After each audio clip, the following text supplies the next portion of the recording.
nắng lệ chiều chiều chẳng tâm ta lòng ngã xoay thuê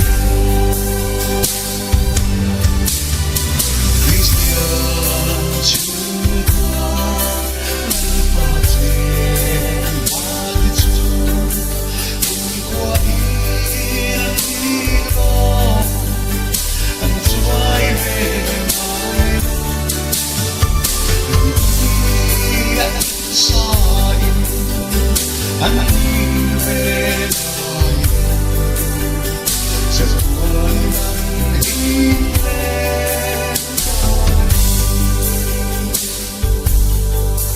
khi xa rót tâm mây lá thiên đàng ai tội hình ai dâng thế chu anh đã lệ thua yên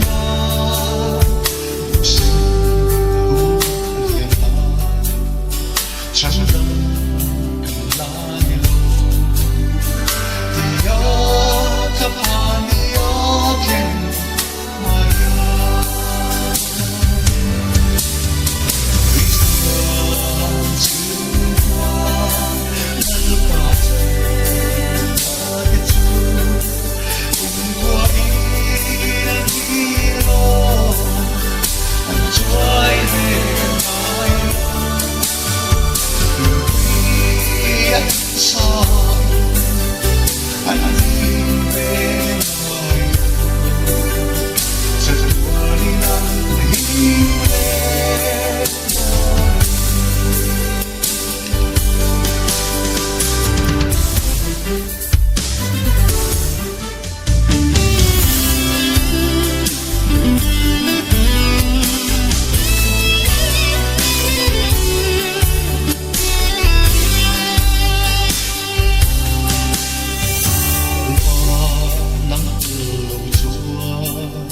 chiều qua anh thấy rừng lá